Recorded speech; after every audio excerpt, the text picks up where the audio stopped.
Ibnu Battutah dari Maroko sampai ke Aceh. Biar supaya mudah mengingatnya, 1345. Jadi ketika dia sampai, dia ceritakan ini dalam Rihlah Ibnu Battutah, 2 jilid.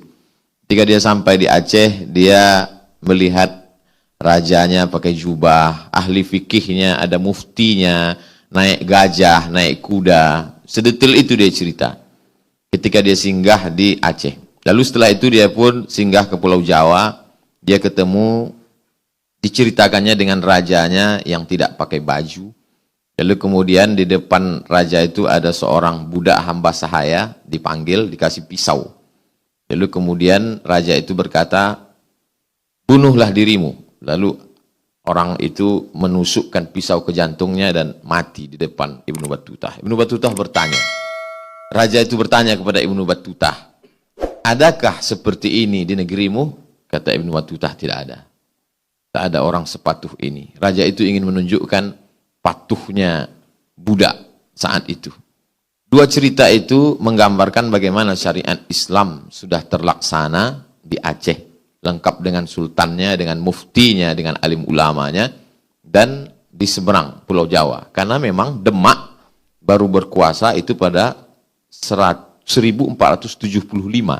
1345, 1475. Lebih 1 abad setelah Ibnu Battutah itu barulah ada kerajaan Demak. Itu sekedar gambaran singkat bagaimana Islam pada abad-abad silam. Lalu kemudian hukum Islam diterapkan dari mulai akidah, ideologi, politik, ekonomi, semuanya diterapkan Islam. Lalu kemudian pada masa kejayaan Pulau Jawa, pada masa Sultan Agung, di masa Sultan Agung itu dibuatlah satu pengadilan yang disebut dengan pengadilan Serambi. Disebut Serambi karena memang hakim memutuskan perkara di serambi masjid. Semua aspek, dari mulai aspek sengketa ekonomi, politik, sosial, budaya, pertahanan, diputuskan. Memang sudah diterapkan hukum Islam, dari mulai Sumatera sampai ke Jawa.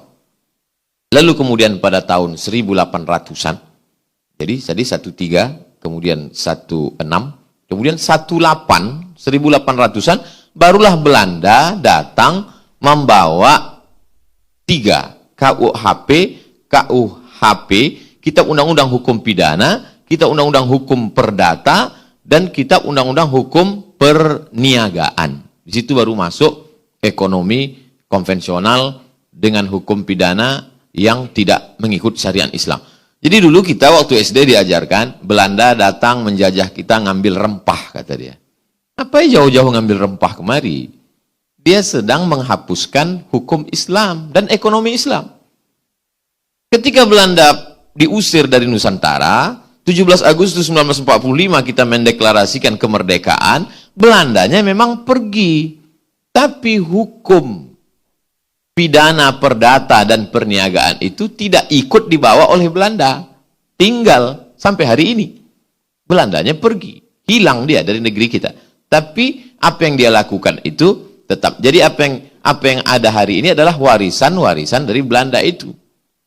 Lalu kemudian kesadaran umat, memang Aceh ikut Negara Kesatuan Republik Indonesia, tapi dia punya payung besar yang disebut dengan Undang-Undang Istimewa. Apalah istimewanya Aceh kalau tidak punya kuasa khusus untuk menerapkan syariat Islam? Maka alhamdulillah 75 tahun merdeka, bank pertama yang dari konvensional menjadi syariah itu adalah Bank Aceh. Dan itu saya ulang-ulang terus dalam ceramah saya di mana-mana. Alhamdulillah, kalau mau kita bebaskan anak bangsa dari riba, tirulah Bank Aceh. Yang kedua adalah Bank Nusa Tenggara Barat. Yang ketiga, insya Allah, Bank Riau. Yang keempat adalah Bank Nagari. Jadi, memang selalu Aceh menjadi kiblat. Kiblat kita kan Makkah, Ustadz. Ya, kiblat sholat. Ini maksudnya kiblat penerapan syariat Islam.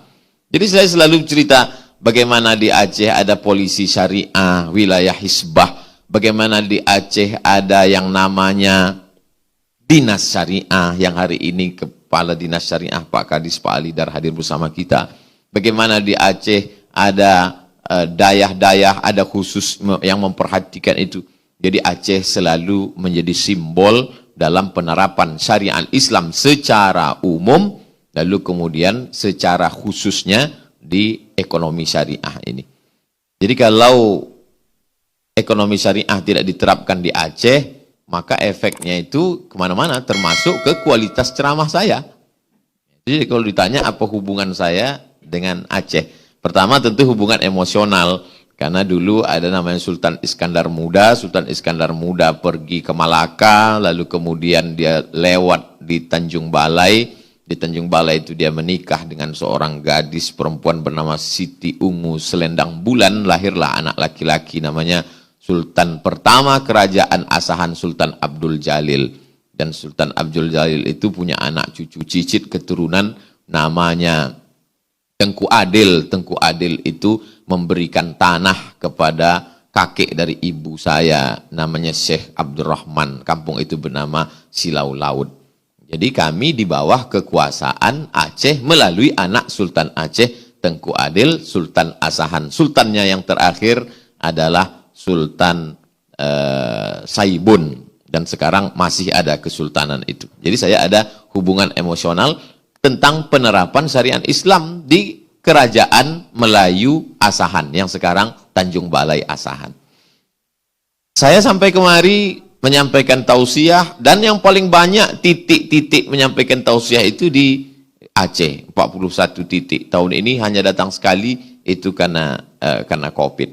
Jadi memang saya selalu menyampaikan, dan saya kira tidak saya saja. Ketika dulu ada seorang perempuan tentara mau pakai jilbab, lalu isu itu besar, bisa dicari lagi di berita. Lalu kemudian pimpinannya menyuruh dia buka jilbab, lalu dia ngotot mau pakai jilbab. Lalu apa kata pimpinannya? Kalau kamu mau pakai jilbab, ke Aceh aja. Saya kira ada yang masih ingat berita itu. Artinya apa? Aceh selalu dijadikan sebagai dasar, sebagai asal muasal Islam dari Aceh, dan kemudian setelah kita berubah menjadi republik, tidak lagi kerajaan, juga tetap menjadi sumber bagaimana orang menjalankan ajaran Islam dan penerapan syariat Islam, terutama tentang masalah ekonomi juga berpedoman kepada Aceh. Jadi kalau Aceh sukses, kalau Aceh bisa membuat tidak hanya masalah ekonomi, sampai ke masalah pramugari pun Aceh menjadi panutan. Bagaimana tadi dari Pekanbaru ke Medan, pramugarinya tidak pakai jilbab. Tapi begitu dari Medan ke Banda Aceh, langsung pakai jilbab. Padahal pesawatnya itu juga. Nah, itu, jadi semuanya itu mengikut. Bagaimana orang bisa pakai jilbab, bisa pakai roknya tetap koyak pendek, tapi dia pakai celana panjang di dalam. Jadi tidak hanya dalam masalah ekonomi, dalam masalah jilbab, dalam masalah menutup aurat, dalam masalah perda syariah. Bagaimana dulu di Aceh salah satu kabupaten kota bisa membuat perda perempuan tidak duduk ngangkang. Saya mengikuti terus. Lalu kemudian bagaimana ada 2 orang bule mandi di pantai, lalu kemudian datang wilayah Hizbah ngasih kain sarung dan bisa diselamatkan.